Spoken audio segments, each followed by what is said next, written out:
돈에도 심리가 필요합니다. 사이콜로지. 돈에 무슨 심리가 필요할까요? 잘 벌고 잘 쓰면 되지 않을까라고 생각하는데, 돈의 심리학에는 2장 스토리 2의 제목이 어디까지가 행운이고 어디부터가 리스크일까? 룩 앤 리스크에 대한 이야기를 하고 있습니다. 결론을 말하자면 모른다는 거죠.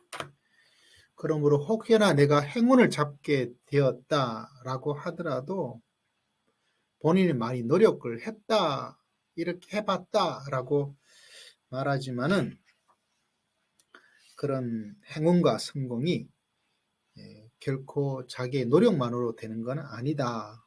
반대로 자기가 리스크를 감당하고 실패하게 되었다. 절대적으로 자기 자신에게만 탓할 필요는 없다. 이렇게 이야기를 하고 있어요.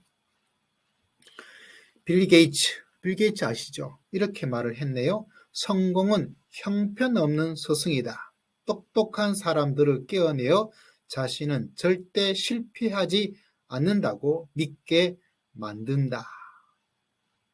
이런 깨에 속아 넘어간다는 거죠. 자신은 절대로 실패하지 않는다. 이 돈의 심리학의 저자는 말합니다. 당신은 무적이 아니다. 행운이 당신에게 성공을 가져다 준다는 사실을 인정한다면 행운의 사촌격인 리스크의 존재 역시 믿어야 한다라고 이야기를 합니다. 그리고 실패는 형편없는 스승이다. 똑똑한 사람들을 끼어내어 자신이 끔찍한 의사결정을 내린 탓이라고 믿게 만든다. 할렐루야. 여러분, 이거 밑줄 긋고 꼭 기억하세요. 성공을 하게 되었을 때 가져야 될 심리는 뭔가? 성공도 빌 게이츠, 성공한 사람이죠. 형편없는 스승입니다. 네가 똑똑해서 너 절대 실패하지 않을 거야. 실패도 형편없는 스승입니다.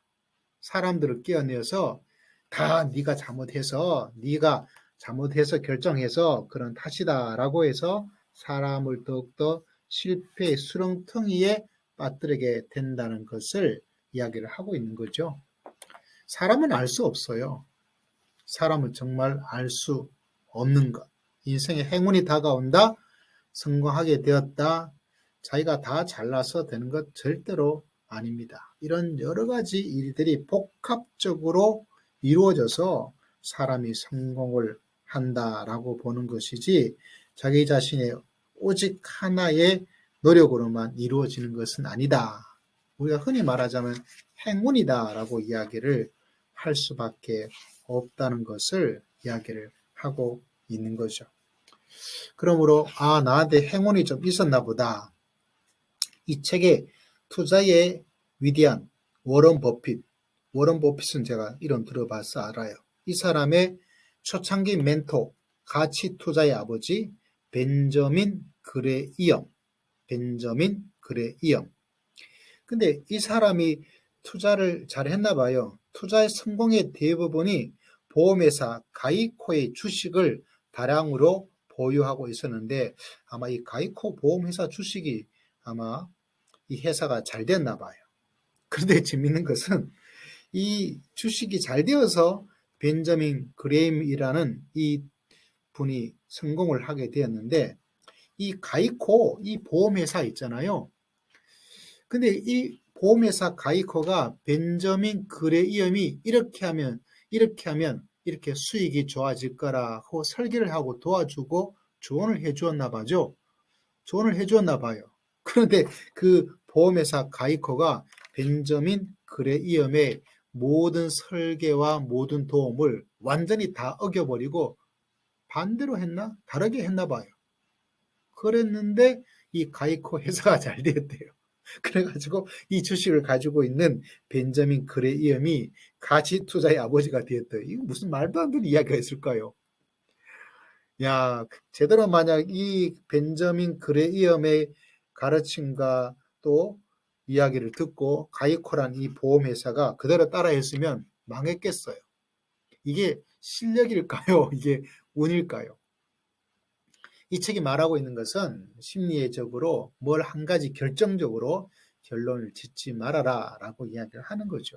흔히 말하자면 사람에게는 행운이 있는 것이고 어쩌다 그렇게 된 것이지 그 하나를 가지고 야, 그 사람이 전적으로 다 옳다든지 반대로 실패했는데 다 네가 의사결정을 잘못해서 의사결정 자체가 문제가 있고 네가 문제가 있는 것이다 라고 이야기하지 말아라. 이런 말도 있습니다. 나는 내가 성공하기를 바라고 내 힘으로 그렇게 되기를 원한다. 하지만 모든 성공이 노력 덕분도 아니고 모든 빈곤이 게으름 때문도 아니라는 사실을 꼭 알아두어라. 너 자신을 포함해 누군가를 판단할 때 이 점을 반드시 기억해라. 한 가지 어떤 원인을 가지고 말하기는 참 어렵다라고 보는 거죠. 그 사람이 알 수 없다는 겁니다. 성경에도 말하기를 이곳에서 뭔가를 얻을지 저것에서 뭔가를 얻을지 알 수 없으니까 여기도 저기도 흩어서 행하라 이런 이야기가 있는 거죠. 자칫 사람이 살고 있을 때 한 가지만을 가지고 이야기하고 굉장히 조심해야 됩니다. 섣불리 결론 내리지도 말고 좀 유연하게 넓은 시야를 가지고 살아가고 만약 성공했다면 아, 내가 운이 좀 좋았구나 라고 생각해야 되지 내가 이렇게 하니까 잘 됐다 이렇게 하면 다 된다 라고 이야기하는 거 아주 우스워요. 또 실패했다고 여러분 너무 심리적으로 쫄 필요가 없습니다. 아, 내가 노력이 부족했나? 뭐 그럴 수도 있겠죠. 의사결정이 잘못됐나? 그럴 수도 있겠죠. 그러나 더 넓은 것은 다른 요인도 많이 작용을 하고 있으니까 우리 자신에 대해서 내 자신에 대해서 너무 지나치게 좌절하거나 자기 비하하고 막 그럴 필요 전혀 없습니다. 전혀 없어요. 성경에 보면 모든 것이 헛되다라는 말을 하고 있죠. 근데 대부분 오해를 하고 있거든요. 헛되다는 의미가 허무 그런 의미가 아니라 우리가 계획대로 또 뭔가를 통제를 할 수 없다. 통제할 수 없어요. 내 통제의 범위에 벗어나는 많은 일들이 있어서 그 가운데에서 성공도 이루어지게 되고 실패도 이루어지게 되고 그래서 사회가 성공한 사람과 실패한 사람들 아 내가 잘나서 내가 노력을 열심히 해서 이런 법칙 가지고 했으니까 도움을 줄 수 있을지 모르지만 그것이 유일하기 때문에 다른 사람을 폄하해도 안 되고요.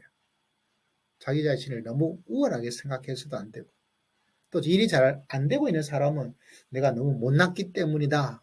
내가 형편이 없다. 이렇게 생각할 필요가 전혀 없습니다. 사회란 것이 공동체가 성공한 사람은 또 성공하지 못한 사람을 보살피고 성공하지 못한 사람은 또 성공한 사람들을 존중하고 존경하고 또 배우고 그런 사회를 만들어 가는 것이 아름다운 사회, 건강한 사회죠. 근데 우리나라가 그러지 못해서 참 안타깝습니다. 우리가 하면 되죠. 이런 의미에서 돈의 심리학 이 책에서 2장이라고 봐야 되겠죠. 그런 이야기를 하고 있네요. 오늘도 행복한 하루 되시기를 바랍니다. 돈의 심리학 2장을 여러분에게 잠시 요약해서 제 생각을 여러분에게 알려드렸습니다.